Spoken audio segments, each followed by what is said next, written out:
And at that point, I felt quite safe, and I allowed myself to be taken into the light, to actually let go of my body because I knew that I was safe. And then I found myself in heaven, or heaven's antechamber. I don't, it's hard to know what is what there. Um, but I found myself in a place that was basically the same time of day as it was where I was. So, it was late at night or early morning, depending on how you would like to phrase it. And I could see a short distance off that there were three beings. I'm here today with Carmel Bell. On February 15th of 2019, Carmel was pronounced dead at 3:42 a.m. and she is here to tell us what happened. Carmel, thank you for being my guest. I'm very honored to have you. Thanks, Tia. It's a pleasure to be here with you.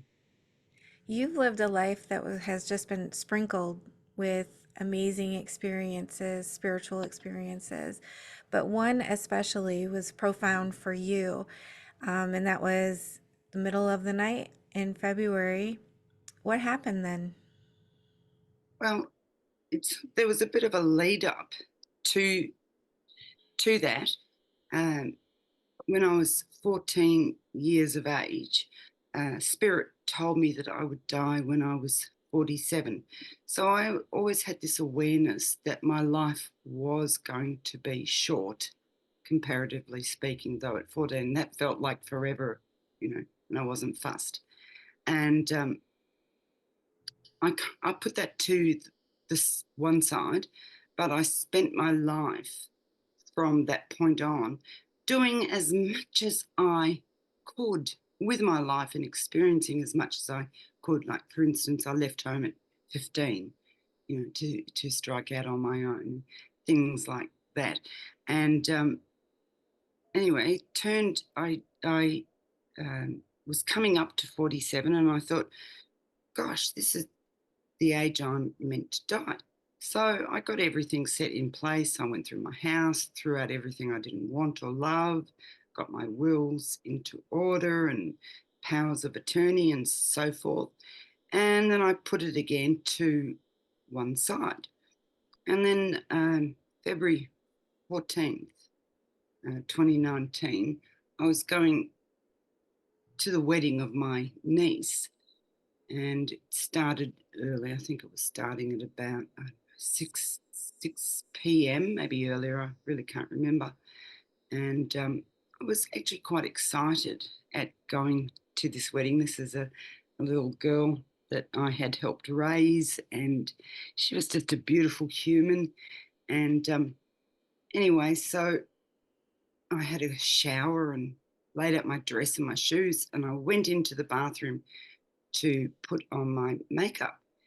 And I looked into the mirror in front of me and straight into my eyes. And all I could see in my eyes was death. That was all I could see.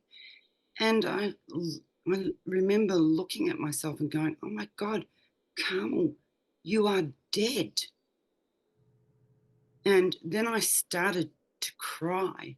And really, like I have never cried before, I just started to sob and sob and sob, and fell to my knees in the bathroom, just absolutely sobbing. And I felt like I couldn't control this enormous grief that was coming out of me. I had four children, and the my daughter, who's my youngest, was only about 6 or 7.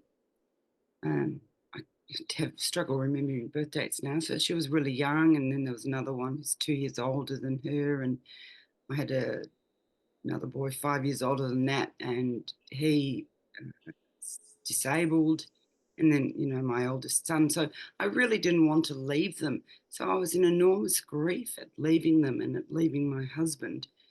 And after a while, I thought, oh, this is ridiculous. I've got to go to the wedding.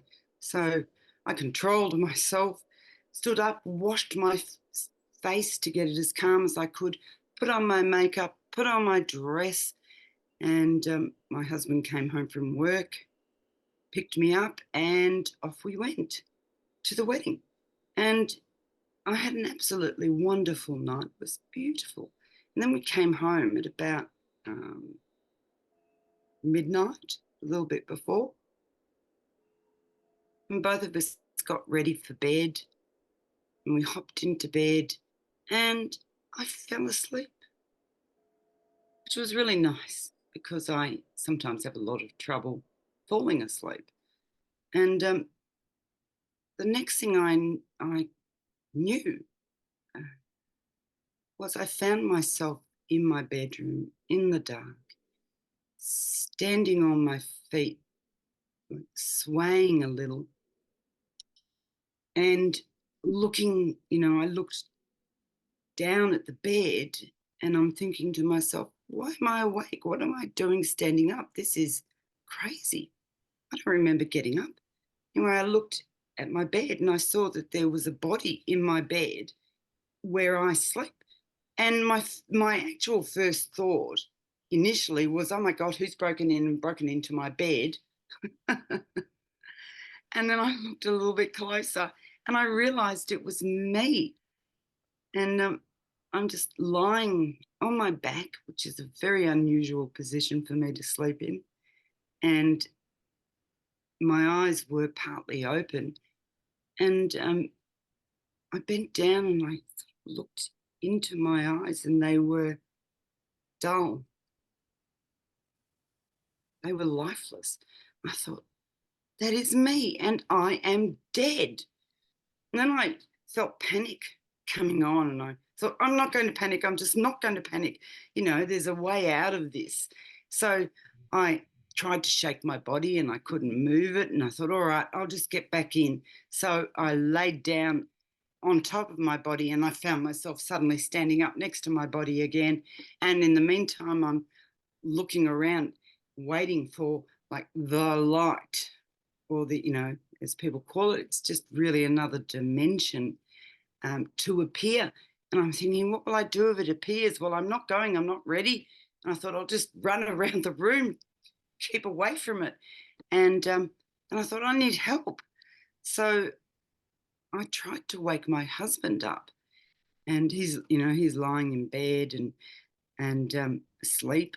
So I went around to his side and I tried to shake him awake, and I couldn't move him or touch him. I thought, oh, it's useless.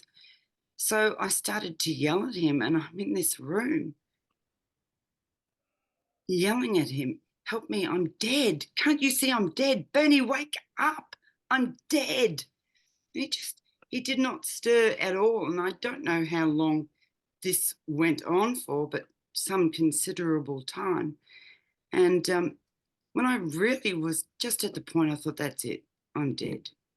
And I could see that the light to this other dimension had started to appear, and I thought, that's it, I'm gone. My husband sat up. I thought, oh, I'm saved, because well, at that stage, he was an ambulance officer, so he's a paramedic. And I thought, oh, I'm saved. Anyway, he woke up, he got up, and he went round the bed into our ensuite and went to the toilet. And I literally thought, oh, God. Because we all know how long men, when they get older, can take in the bathroom. So I just reconciled myself to my fate. I thought, that is it. That is it. Anyway, sometime later, he came back into bed, and I'm just standing there waiting. And he got back into bed. And for some reason, he decided he was going to kiss me. So he leant over and he kissed me on the cheek.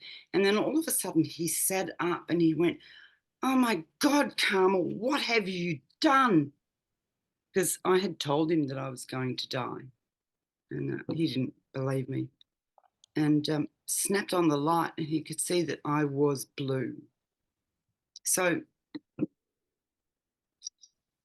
he started CPR, And at that point, I felt quite safe, and I allowed myself to be taken into the light, to actually let go of my body because I knew that I was safe. And then I found myself in heaven, or heaven's antechamber. I don't, it's hard to know what is what there. Um, but I found myself in a place that was basically the same time of day as it was where I was. So, it was late at night or early morning, depending on how you would like to phrase it. And I could see a short distance off that there were three beings. So I decided to walk towards these beings and see what they had to say. Like, tell me what's going on. Am I dead? Am I not dead? Whatever. And anyway, I found myself then standing in front of the being that, well, he named himself as Jesus to me. Now, I really want to make sure that people understand that that's not because of any religious faith I have. I don't actually have a religious faith.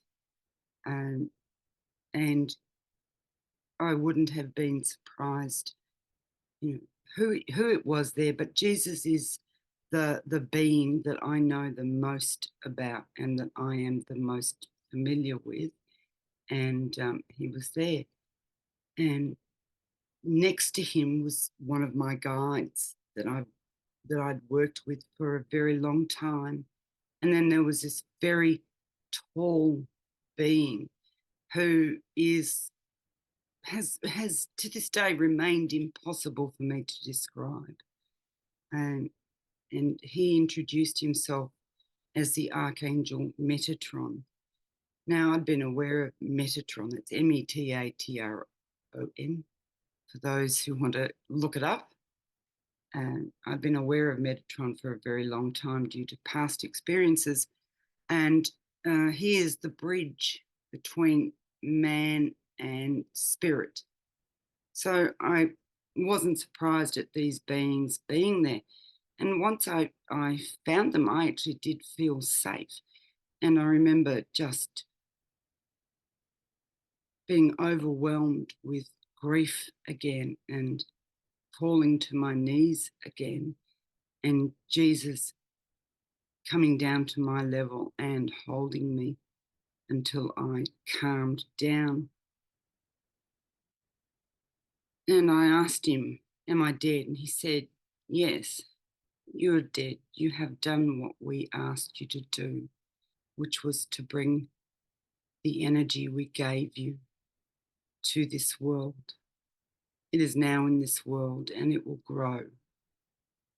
And I told them that I was not ready to die, that I still had children that needed me. And that commenced an argument with, I can argue with anyone, really. So this argument, a loving argument, but, basically me saying, look, I'm not ready to die. My children are young. My husband won't cope. Uh, Emotionally, he can be quite fragile, particularly where our children were concerned. He found it difficult that they were all on the spectrum, as we say in Australia, or autism spectrum, and had their own little quirks, and that were often difficult. And they kept explaining that I had done what I needed to do, and that I was tired, that my life force was very low. I had, by this stage, developed a terminal illness, and it was, um, it was slowly killing me, and that was the price that I paid for working so closely with energy. At this stage of my life, I was seeing clients on 4 days a week, 2 evenings a week, and every fourth weekend. So I was seeing about 25 people a week, which for an energy healer is a lot. Like, that is enormous. And I was usually about 2.5 to 3 months booked out ahead. And when I got to that stage, I would shut my books and I would work through the list. And then I would, when I was about a month ahead, I would reopen my books. So, there was very little respite for me. It was day in, day out, something that I absolutely loved, but it certainly was taxing, not necessarily the running the energy, but always having this energy running through me and trying to sustain it and hold it and control it and guide it and rebuild uh, bodies for people and removing illnesses from people. And, they told me that I was very tired. And anyway, I convinced them in the end, although later on I have come to realise that this is, in fact, I believe what they wanted me to do was to come back, but to make that choice myself. So I convinced them that I could continue, uh, and so they agreed that I could go back. But they told me that they would close me down to protect me, um, until my brain was healed, which, I really didn't consider the ramifications or think too much about that. I mean, I'm an impulsive human, like very impulsive, you know, um, and I really didn't think too much about that. So eventually I thanked them and I found myself back into back into my bedroom, and I saw the scene ahead of me, and my bed had been pushed to one side and my body was lying on the ground, and there was about four paramedics around me, and I watched as they gave me another shock and my body jerk, and then they look at the monitor and it just flatlined again. And one said to another, said, "What are we up to now?" And they explained that I think it was they'd given me 12 shocks and 5 shots of adrenaline, maybe the other way around. They said, "All right, we'll do one more round and then we're calling it." And how long had that been? I think another one asked, and they said at that stage it was 42 minutes that I'd been dead from when they arrived. And Did you say um, 42 minutes? yeah, they called Wow. out that they had been working on me for 42. They had personally been working on me for 42 minutes, right, after they had arrived. So I was already blue by the time I was found. So I had been already dead for, 10 or 15 minutes at least when my husband found me. And so one of them um, gave me, like, put another shot of adrenaline into a drip they had set up, and then they watched the monitor, and they sat there for a few minutes watching the monitor and nothing happened. And so one of them said, "All right, uh, we're calling it." And then all of a sudden I took in a breath, this really deep breath, and they all, like, "Yeah," and turned and looked at me. And one said, "She's breathing." And then the guy looking after the monitor said, "We've got a pulse." Like, they were, just, you know, positively elated. They could not believe it. And by that stage, it was 47 minutes. So, and, they'd already started, like, packing up some of the equipment that need to go back into their kit and so forth. And then I remember just fading, just fading. I felt like I disappeared, which I did. I went back into my body and back into my brain, and I just absolutely disappeared into this quagmire of of a very damaged brain, really, which was a nightmare, I have got to tell you. So apparently, they rushed me to the closest major hospital, which is in a place called Box Hill in Australia, and straight into ICU, where they basically froze me. They lowered my body temperature down to something ridiculous. Again, I'm not precise on that. I have complete copies of my hospital records and all the paramedic report and the hospital reports and so forth, and it would be in there somewhere. But nowadays, with people who have gone through these kinds of experiences, they freeze them so that there is a minimal brain damage. And they intubated me and put in a catheter and all this sort of stuff and into ICU, and they left me there. And the next time I remember being conscious was actually only a couple of days later, and I felt my husband in the room with me. I became aware that my husband was there, and I remember just like energetically, spiritually clawing myself through this quagmire of pain and angst and whatever. And I was drugged to be in a coma. So I pulled myself out of a drugged coma state, even. And I opened my eyes enough to see that it was him. And I remember I said to him, I came back for you. And he just burst into tears, and then I was gone again.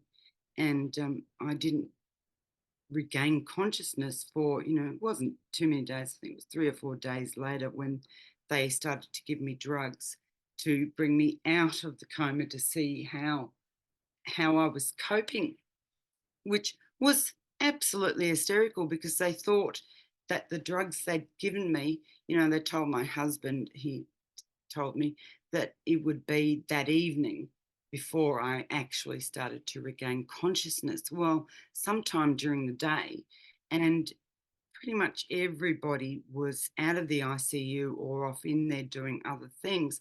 I came to, and I was aware that I'm lying on my back in this bed, and I really had no idea why. That was all gone. And I could feel something down my throat, so I pulled that out, and then I felt the catheter, so I pulled that out too. Both of these things did enormous damage to me by doing that. And then I tried to move and I couldn't move. So I managed to roll myself, and I rolled myself out of my ICU bed onto the floor. Yeah, I know, smart one. And that's how they found me. They found me on the floor with everything removed, I think, except for maybe one line going in. And of course, all the alarms went off then because I'd pulled like all the heart monitor lines off, and they came rushing and found me on the floor, which really shocked all the staff. And anyway, so they picked me up and got me back into bed. And for the remainder of my ICU stay, uh, the sides of the bed were kept up, so I couldn't roll myself out of bed again. And yeah, mm. So that was my return to life. And I'm still suffering for my self removal. My body still hasn't recovered. I can no longer sing the way I used to sing, which is a great disappointment. So, Oh, Well, it's a blessing that you were able to come back being dead and Mm, gone and blue for that much time.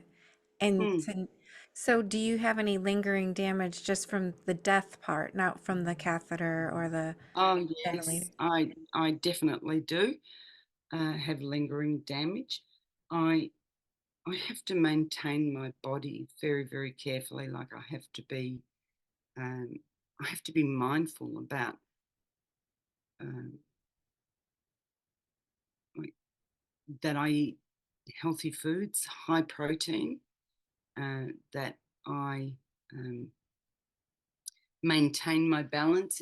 It's taken like I have a magnificent collection, for instance, of high heeled shoes. I loved high heeled shoes, and I found that I could not walk on heels, and it's only been the last month that I've actually been able to start walking on heels again. So that's taken years and years, and for the first few years of my return, I struggled to connect with my guides, which shattered me. I didn't realize how uh, safe and cared for that I had felt because I could always feel these other beings around me. So I even when I was alone and feeling really lonely, then that would ease and I would realize that I'm not alone. And but my guides stepped back, and basically I was a non-functioning unit. And I remember sometime after I died, probably about 6 months on, um, I was lying in my bed because my balance was absolutely shot to pieces. This experience had destroyed the area in my brain known as the vestibular, which controls your balance. And so it was very, very hard for me to stand without falling. And anyway, I was in my bed, very distressed about this. And then suddenly I felt like this hand on the top of my head. And I opened my eyes and I saw one of my guides, a being named Hiram. And he was leaning over me and he had his hand on the top of my head. And he just smiled at me and then he left. But from that point on, I could stand and walk without falling. He repaired that part of my brain for me. So in the end, I rescued an abused German Shepherd so I could learn to run because I used to run for about an hour every day before I died. I'd go, and before I went to work, I'd go for an hour run. And running was still difficult. So I adopted an abused German Shepherd that was going to be put down, and I turned him around. He's now 13 years of age and still my best friend and my running partner. Mm. Oh, what a blessing you are to your dog. That is amazing. Thank you for doing that. I have a special place in my heart for dogs and cats. Me too. Me too. I've got two rescue dogs. I've also got a husky who I got from a forced breeding farm, and two cats, one of which is a rescue. So if you're going to get an animal, rescue is the best breed. So, you know, mm, You've had many experiences, not just this one. Your whole life has kind of been peppered with near death experiences. mm-hmm. Yeah, it has. I had my first near death experience uh, when I was 4 years of age, and I my family lived in the country at that stage. We'd moved down to the country when I was about two, and so we were in this little country town, and it was the middle of winter, around about this time of year in Australia, And I woke up at about early in the morning. I have no idea really of the time, but it was dark and I was bored. So like woke up and went, gosh, I'm bored. I think I'll get out of bed. So I did. And I decided that I would do some cleaning for my mother at that stage, which, who knows? Oh, there's my German Shepherd just came into the room. And so not having any heating, in fact, no carpeting even in a lot of these places, it was very, very cold. So I went into my mum's sewing room and I got a little bar radiator and I turned it on so that I would have some warmth. And then without thinking about it, I started to clean her sewing table, like piling things up and dusting it and so forth. And I leant over the radiator. My nightgown swung into the radiator and caught fire. But I didn't realize until it had actually caught fire properly and was burning and had started to like burn my legs, and the flames were like burning up.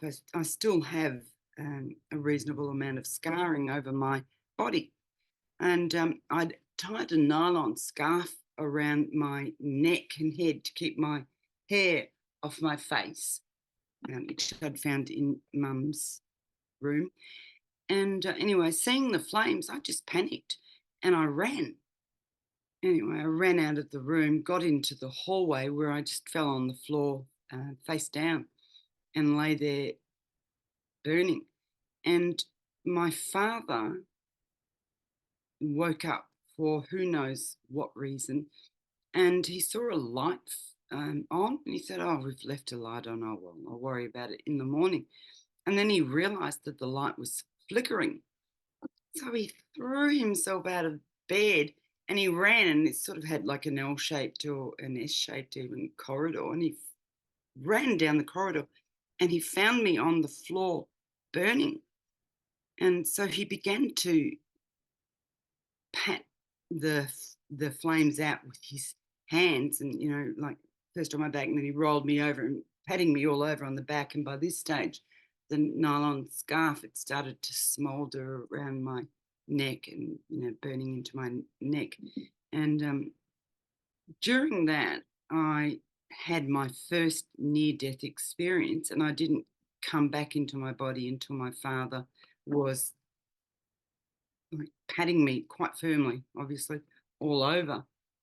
And I believe that he that accidentally jolted my body back alive. And in that experience is the first time that I met Metatron and Jesus.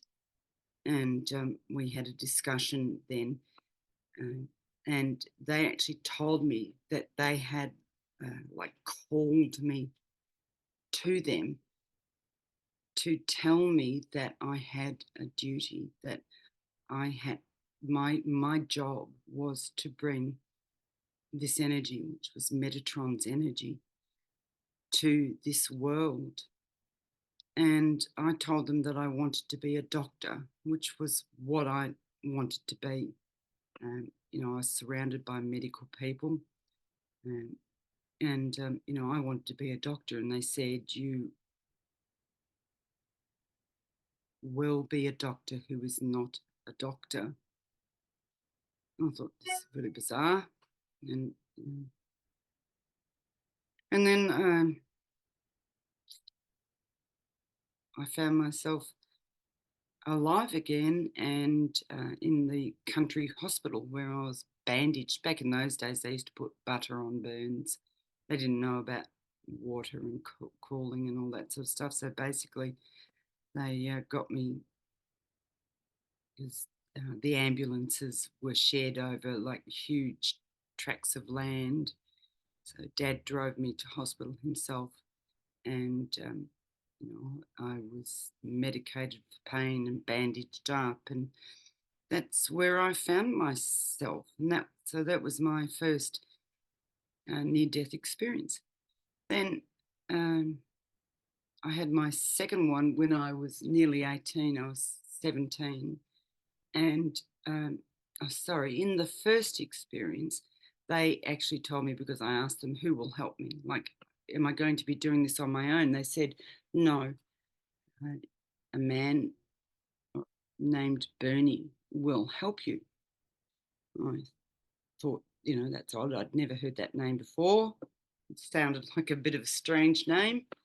Anyway, at 15, I left home, and I had a steady partner whose name was actually Ian. And then into our group of friends came this guy whose name was Zeb. Well, we knew him as Zeb. And that turned out to be a nickname. So one day I actually said to him, what is your real name? And he said, oh, my real name's Bernie. And I just about fell off my chair. Anyway, long story short, he and I ended up in a relationship together, and we got officially married when I was 17 and he was 19. And anyway, then I fell pregnant, which was unplanned. But then I lost the baby very early on. I miscarried, and I went to see my gynecologist, and he said, look, we better do a D&C just to make sure that everything's okay, that there's nothing wrong with you. So he did. He put me into hospital, and under anesthetic. And I remember suddenly, like, I'm in this place again, and there is Jesus and Metatron again. And we talked. And the long and the short of it is they told me that I married the wrong Bernie. Yeah. Which absolutely gutted me. I mean, really gutted me. And I said, we've only just married and I love him. Can we not stay together? And they said, well, you can, but this will be your life. And they showed me my life going forward with this Bernie. And it was ordinary. It was ordinary. And I'm not fond of ordinary, I must say. It kind of bores me. And then they said, or you can end this marriage and this will be your life. And they showed me my life using this energy. But along with that, there was a lot of grief and rejection and people being unkind. So the question for me was I strong enough to tolerate that? And I didn't know if I could, but I chose the second life. Anyway, I recovered. And when I was out of theatre in recovery, my doctor came to see me, and I said to him, did something happen? And he said, yes, uh, your heart stopped. So we stopped the operation to restart you. Now, if I hadn't have asked, he never would have told me. And, medical professionals don't actually have a duty of care to tell you anything. They can leave scalpels and scissors and sponges inside you, and afterwards, after they've stitched you up, go, oh, where did we put that? Oh, well, what they don't know can't hurt them. Right. So James, my doctor, was very honest with me. He told me that I had had a cardiac arrest and that they had to stop the surgery to restart me. So they never completed the operation, but he felt that there would be no problems. Anyway, I stayed a night in hospital just to make sure that my heart would keep beating. And then I went home, and I tried to live a life with Bernie. I really did love him.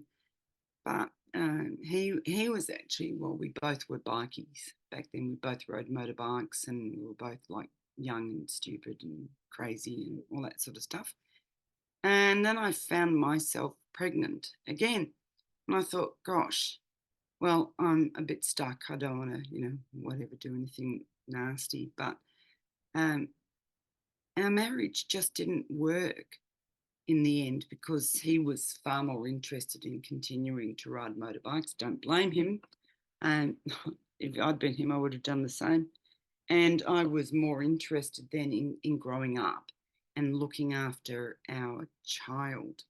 So anyway, I eventually gave birth to our son, my firstborn child, who's now 43 and an aerospace engineer and a gorgeous man and married. And he just didn't do the right thing by myself and Harley. So when Harley was about 2.5, we were living in the country. I packed up my a bag for Harley and I put myself into my car. I put ourselves into my car, and I drove back to Melbourne to my family, and I left the marriage. But it took another 14 years to actually divorce him because we really did both love each other very, very deeply. But I just did not want to see our son go down the same path as his father. There was a lot of criminal activity and all that sort of stuff involved in that. And I thought that our child deserved, to make his own choices about what he wanted to do. So I said he's 43 now. He doesn't even ride a motorbike, and which is a pity because I still ride. And he's a fine young man. It was heartbreaking, heartbreaking. And eventually, I met another man, and we fell in love, and ended up living together, and then we decided to get married. And once again, I found myself pregnant. Doesn't matter what contraceptive I use, they've decided I get pregnant. It's crazy. I found myself pregnant anyway. My partner of that time, even though we were due to be married in a couple of months, absolutely went psycho. It's the only way I can describe it. Now, this is a man who's 2 meters tall, 6 foot, 6'6" or so, and about, like this wide, wears size 16 or 17 shoes, so you can imagine, like, he was a mountain of a man. And, I informed him that I was pregnant. I said, look, honey, I'm pregnant. And he went nuts. And one day he just picked me up by the front of my top and up in the air, and then slammed me against a wall and started punching holes in the wall next to my head and going, have an abortion or I'll kill you. And I thought, wow.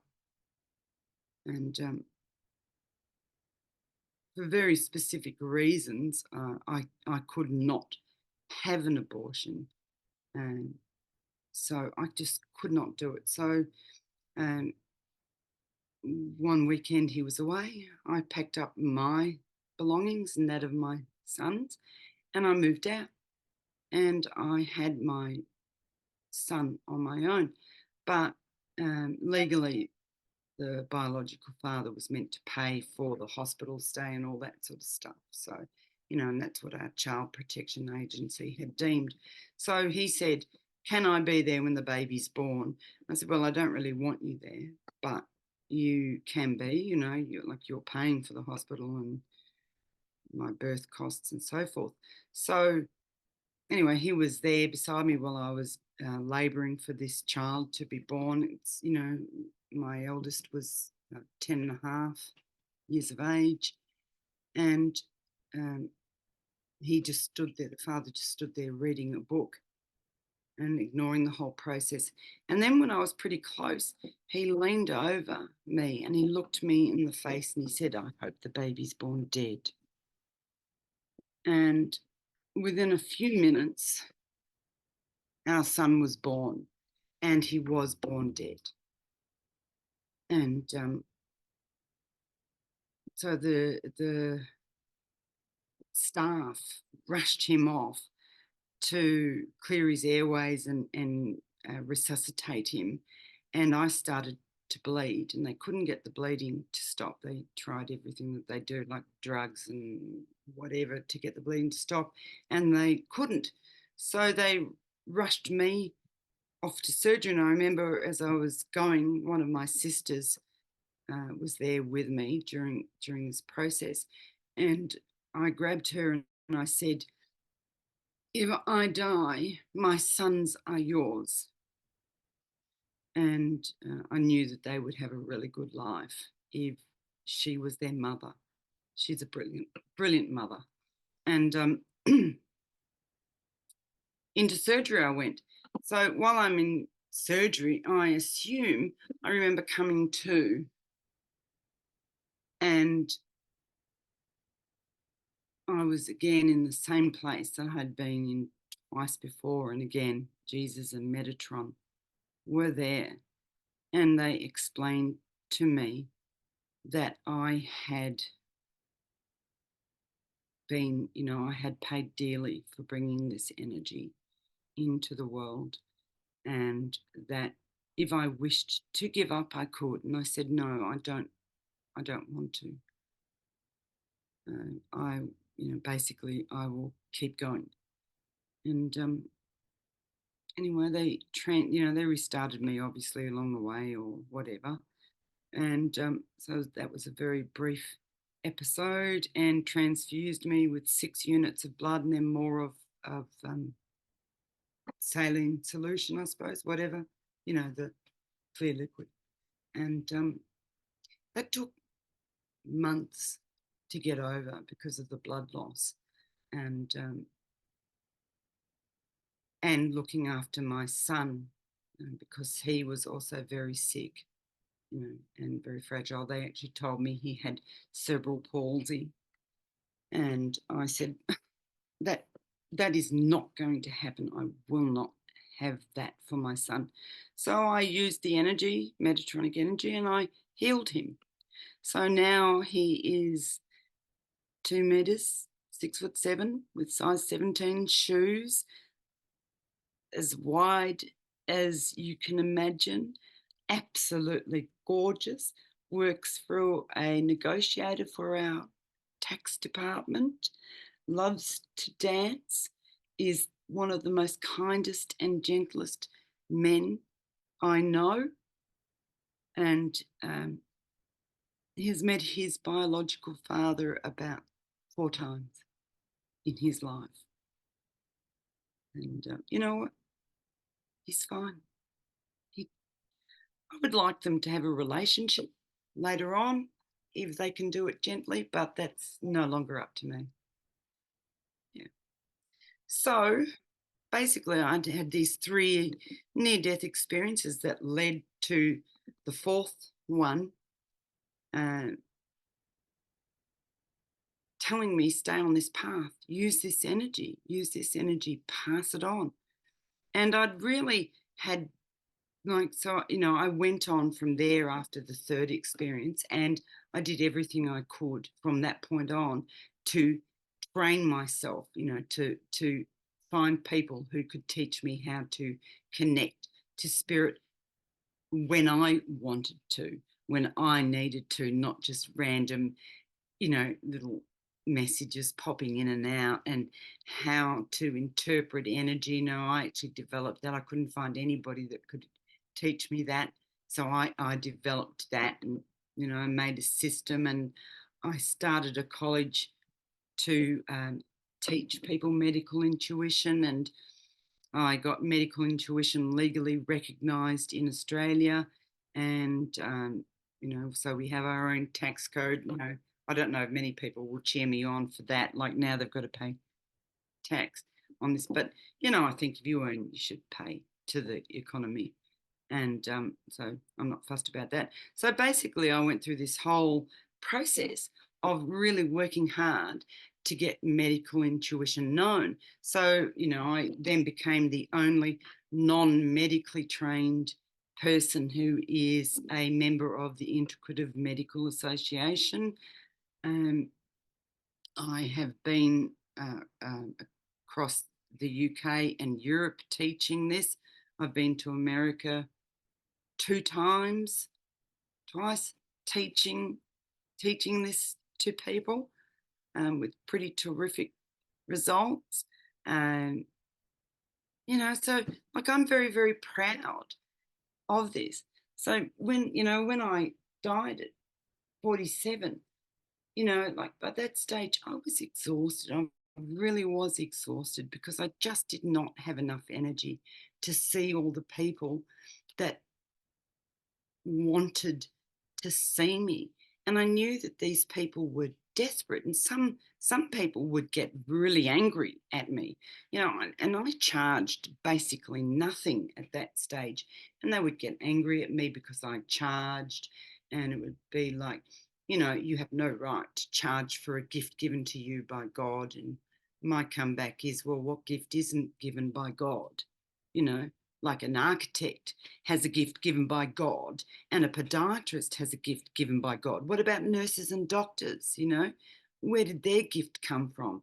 Just because I work more spiritually, as it were, doesn't mean that I have less right to eat or have a roof over my head or educate my children. That has actually been a lifelong mission, getting people to understand that I have every right to charge, that I should charge, and that they should pay with gratitude. Because instead of sitting around and working in a supermarket, I use what I have to heal. I don't have to, I choose to. Yeah. Anyway, that's one of those things. So I worked really hard and I got medical intuition on the board, as it were, and quite accepted. And I was really tired, really, just exhausted from seeing clients, from teaching people. So when I was not seeing clients, I was teaching at my college, and I didn't see much of my children, didn't see much of my husband. I would come home from work and fall asleep for a couple of hours and wake up and make dinner. And then, you know, and as I said, I'd been diagnosed by that stage with a terminal disease, which I was working to get rid of. And I will say, on the side, a person with my condition, which is very rare, has an average life expectancy of 5 to 8 years. And so far, I have lived 21 years. Good for So, you. Good for you. yes, And you've done so much to change things in the medical community. You've worked yes. so hard to raise your children, Mm, even as a single mother at times, and just have mm, lived a remarkable life. Um, do mm. you think there's a reason that you were given all of these near death experiences? Because that's not very common that someone I know. experiences for.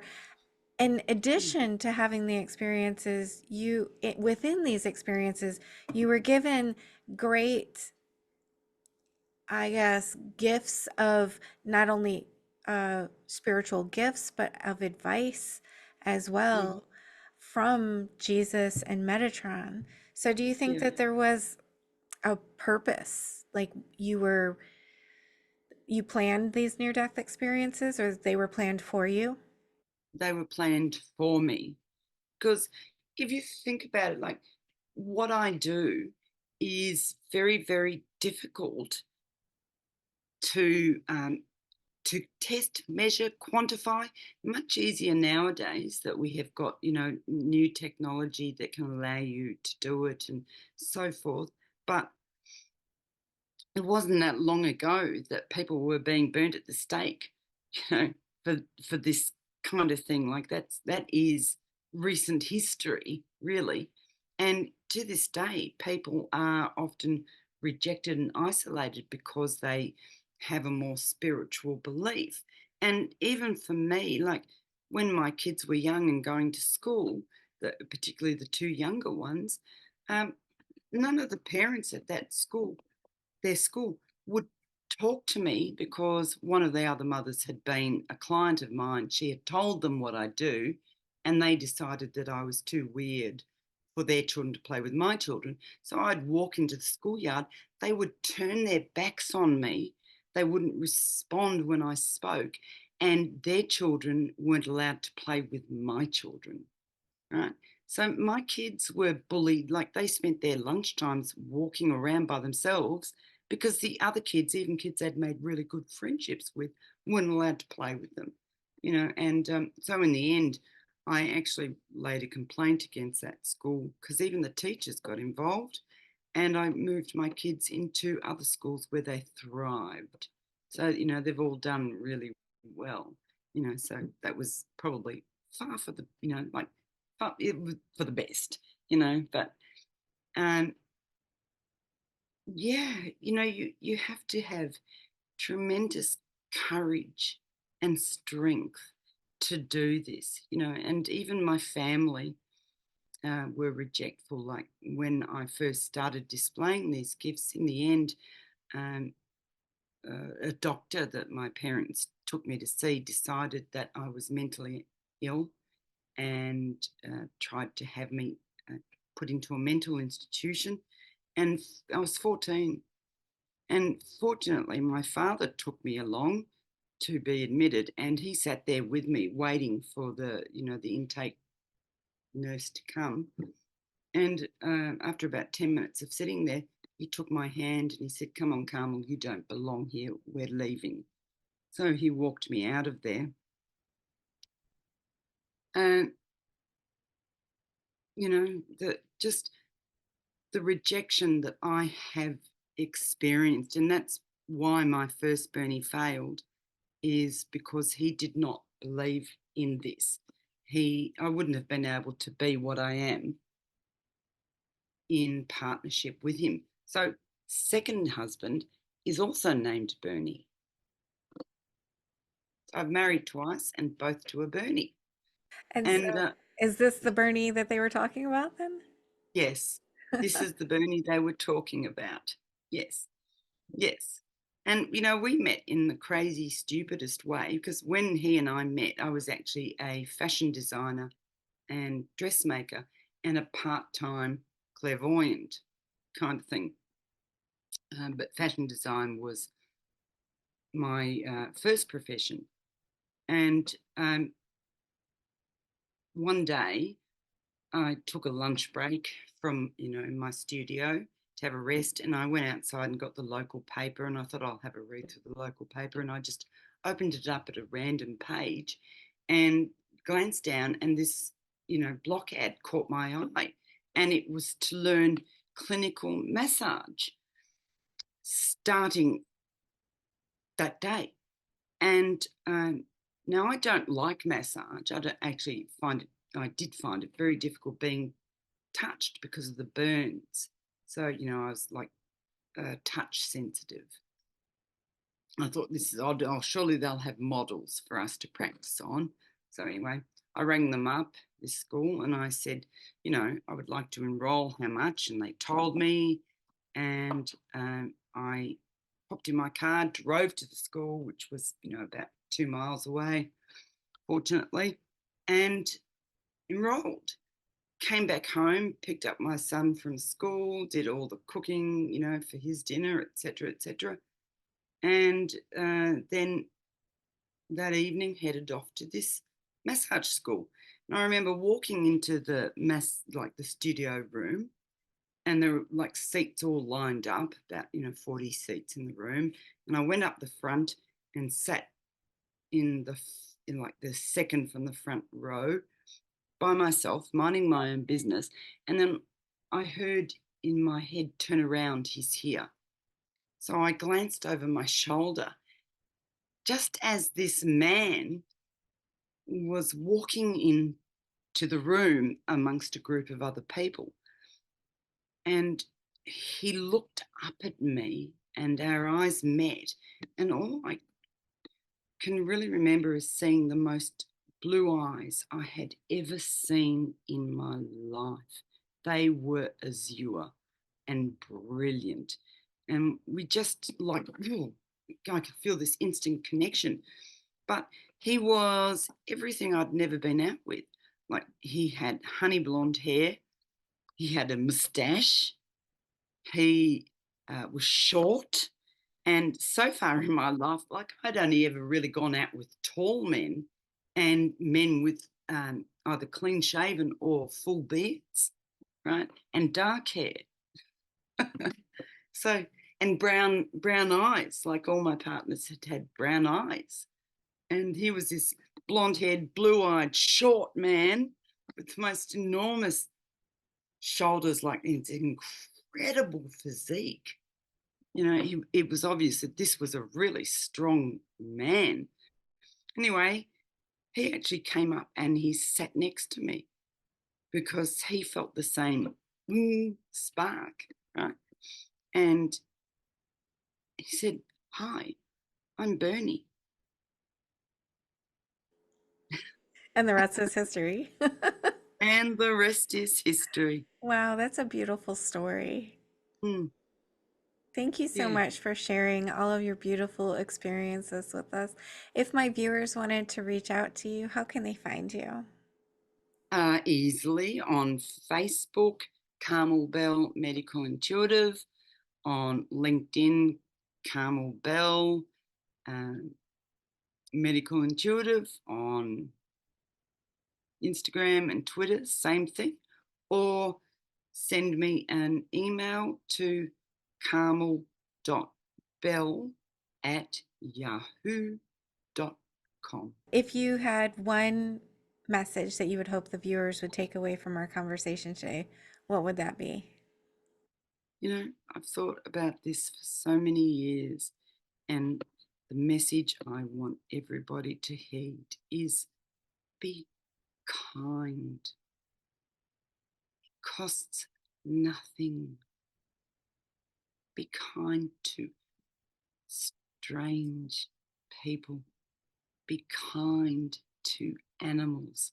They have the same feelings and fears that you do. They feel the same grief, the same pain. If somebody cut off your tail, you would be in pain. If somebody docked your ears, you would be in pain. If somebody kicked you or hit you or chained you or caged you, you would be in pain. Same with sexual abuse. That to me is the message that humanity needs to know. Be kind. That is a beautiful message, and definitely be kind to It everything is. and everyone. Oh, hello, I just, baby. I just have to show Andy. Andy, shh, hey, you, cleaning his paws.